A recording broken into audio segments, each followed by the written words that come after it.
Okay, this is lesson 6.3, the Pythagorean theorem, page 290 in your book. First of all, let's look over on the right-hand side, and we see that we have this box around this formula. Well, this formula, a squared plus b squared equals c squared, is the Pythagorean theorem. And what does it do for us? Well, it helps us understand how to manipulate and decide the lengths and the sides of a right triangle. What is a right triangle? Well, it's any triangle where one of the angles is a 90-degree angle. And that's depicted here by the little square mark there on angle C here. Okay. And what does it tell us? That is that whenever we line up the right angle, the opposite side from the right angle, we're going to label side C, and it has a special name. It's called the hypotenuse. The hypotenuse is always the side of a right triangle opposite the right angle. And then let's go ahead and label these other ones. We've got a B here. That's angle B, and its opposite side is small letter b for its side, and we have capital A for angle A, and its opposite is small a for its side. So when we look at our right triangle, we know that we have a hypotenuse, which is always the side opposite the right angle, and then we have two what we call legs, and the legs are always the other two sides. And we label them A and B. And we line them up as A, B, and C, we can get our Pythagorean theorem, a squared plus b squared equals c squared. And if you have a right triangle and line up the a squared, b squared, and c squared, label them correctly, you will always add up the a and the b squared numbers, and they will always equal the c squared number. Let's take a look at an example. Over here on the left-hand side, we have our right triangle. There's our right triangle. We have our hypotenuse side. That's this side right here, the side opposite the right angle.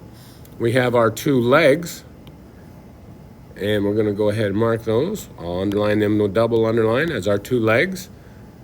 Okay, so we now know that A, if this is A and this is B, let's just label everything.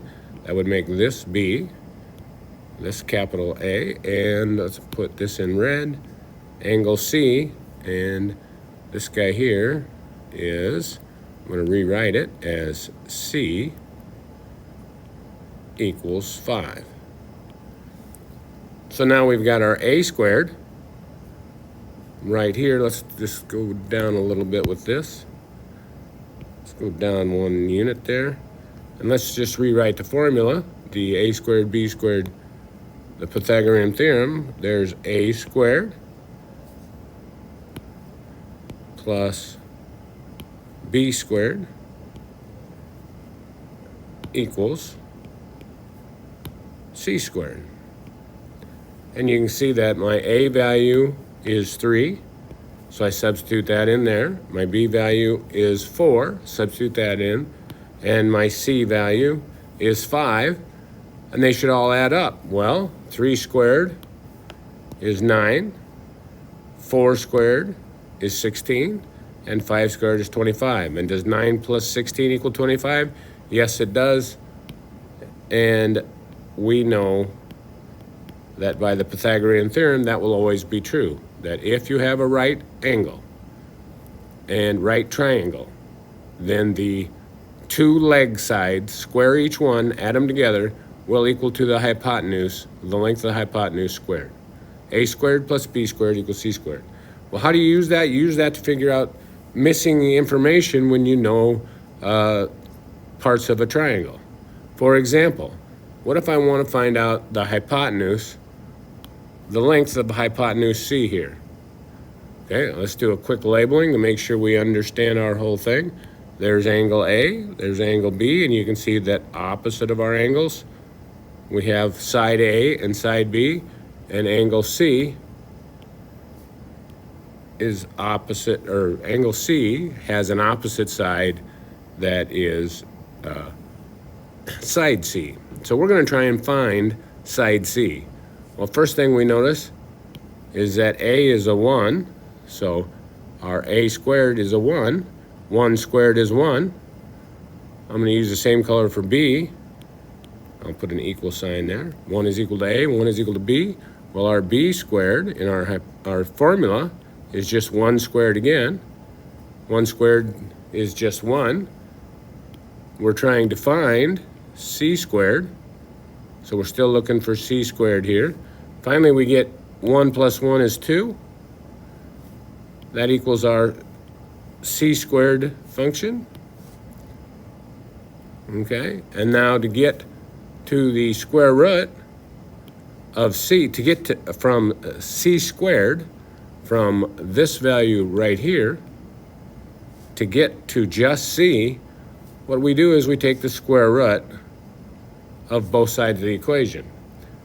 So the square root of C squared just gives us our final C here.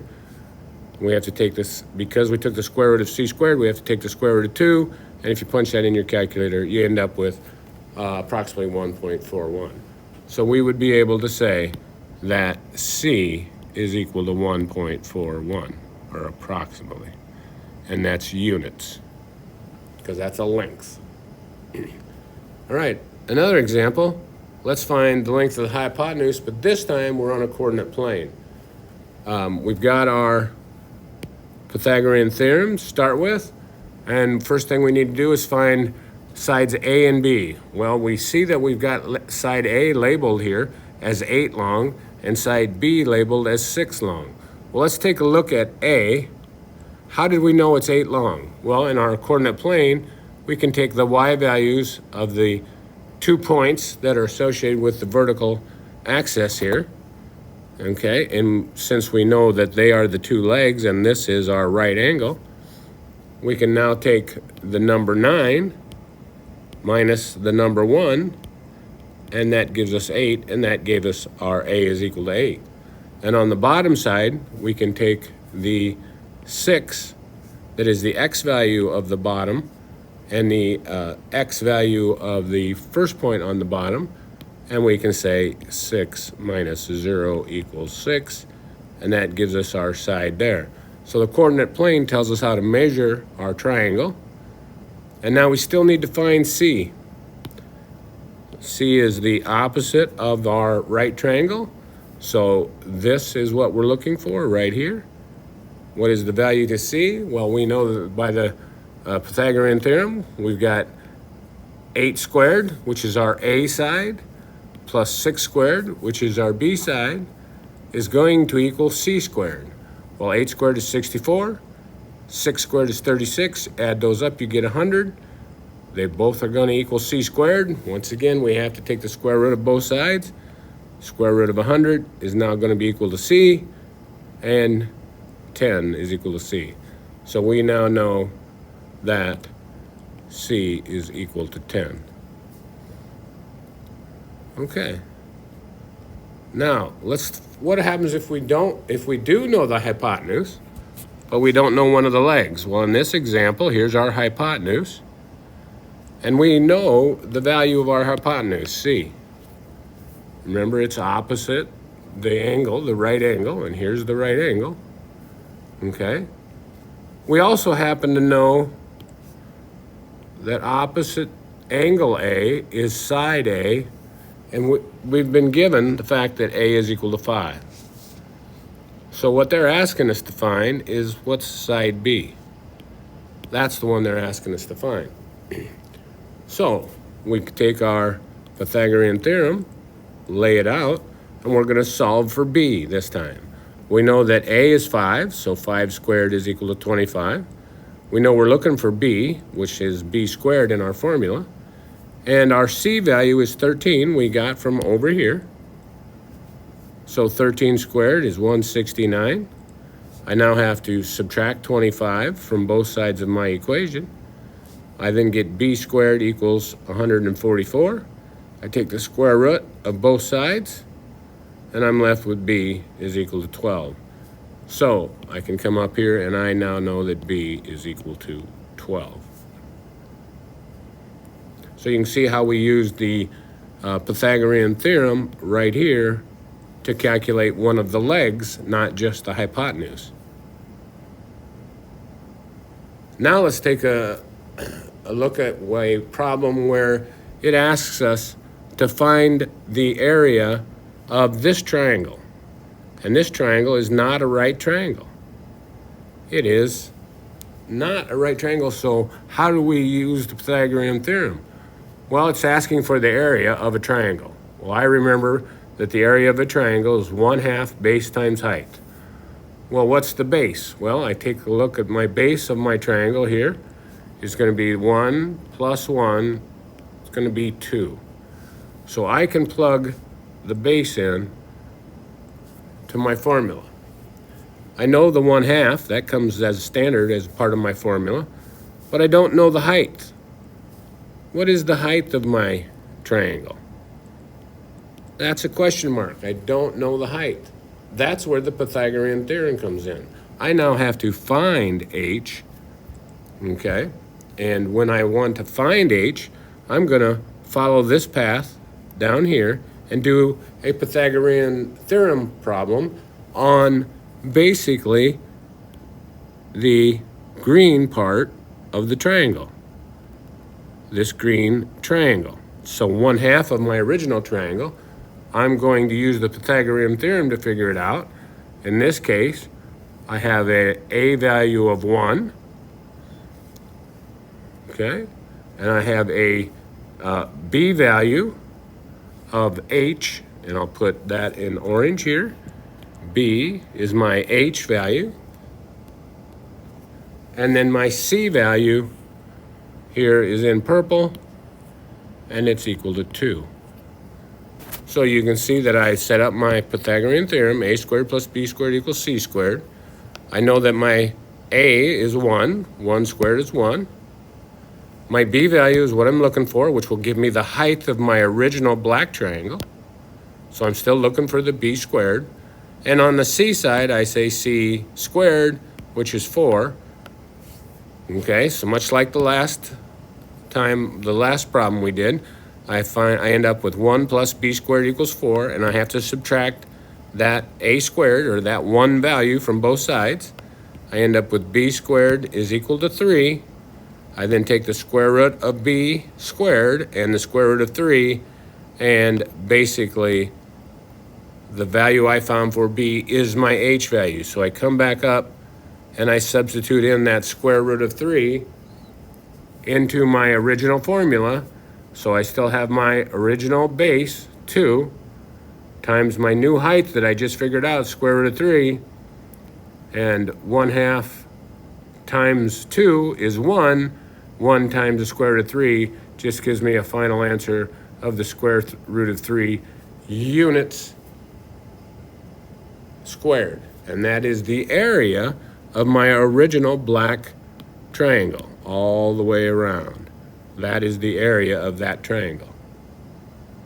And there's my final answer. And I could have punched the square root of 3 into my calculator, but that's just like any other number. Square root of 3 is good enough on this answer. All right, let's try some problems here to see how well we do. I'm going to give us a little extra space here. All right, so we've got a squared plus b squared equals c squared. Well, we know that a is 4 squared, b squared is 5 squared, and c is the one thing we're looking for. It says find c. A, B, C. A, B, C. So now I can take 4 squared, which is 16, plus 5 squared, which is 25, equals 39. Well, c squared. I don't want to do the calculation yet. Now I've got 39, or 41, excuse me, equals c squared. Take the square root of both sides. So the square root of 41 is c. and I can tell me that is that answer, or I could punch it into my calculator, which I'm going to try and do right now. Let's see, second function, square root of 41. I could punch it in and I would get an answer of approximately 6.4. And that would be, we're finding C, which is just units. Okay, we're not finding an area here, we're just finding units. So both of those could be successful answers. I would accept either that, units, or that, units. All right, now let's try number 2. We're trying to find the C value once again. This time I'm going to put the C value here is what we're looking for. Now we need to know how big our A and B is. Well, let's do A. We can take 7 minus a negative 2. That's 7 plus 2, or that'll be a 9 length. And on B side, we will take 13 minus 1, which is 12. So now we know our A squared plus B squared equals C squared. We know our A value is 9 squared plus 12 squared equals C squared. 81 plus 144 equals C squared. 81 plus 144 is equal to 225. And the square root of 225 is, let me get that right, second function square root 225 should be 15. That's what it is. That was equal to C squared, and I take the square root of 225 equal to C, and final answer C is 15. And that, once again, that's units.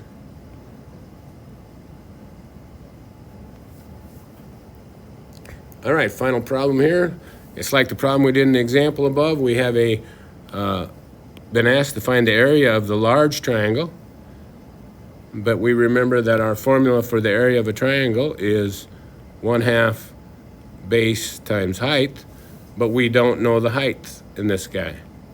So the very first thing we're going to do is use the Pythagorean theorem to calculate the h value of the green triangle, or half of the big triangle that we're talking about. So since we know that how the small green triangle measures out, we can just go ahead and say a squared plus b squared is equal to 6 squared. Let's just mark that as a C to begin with. Okay, and our a is, we're going to say 4 squared plus b squared, which is our height. This is our b value here. We're trying to find it. And 6 squared. So we get 16 plus b squared equals 36. We subtract 16 from both sides of our equation. We're left with b squared here is equal to 20. And so b is equal to the square root of 20. We come back in, we now know that h and b are the same thing, so we can substitute in our value for b here. We can say h is equal to b. And so we're going to come back up to our original equation here and say area is now equal to 1/2. The base, well, the base is these two figures added together, which is 8. And our height is the square root of 20. So when we calculate that out, well, 1/2 of 8 is 4. 4 times the square root of 20. And we can do that square root of 20, second function, square root 20. That is approximately 4.47. And when we multiply that out, 4 times 4.47 equals approximately 17.9 units squared. And that would be our answer to this guy. And there's just some examples of how to use the Pythagorean theorem to calculate some different areas, even on triangles that aren't right angles, because you can divide all triangles into two right triangles. So then you use the Pythagorean theorem to calculate your height, and that tells you how to calculate the area of the original triangle.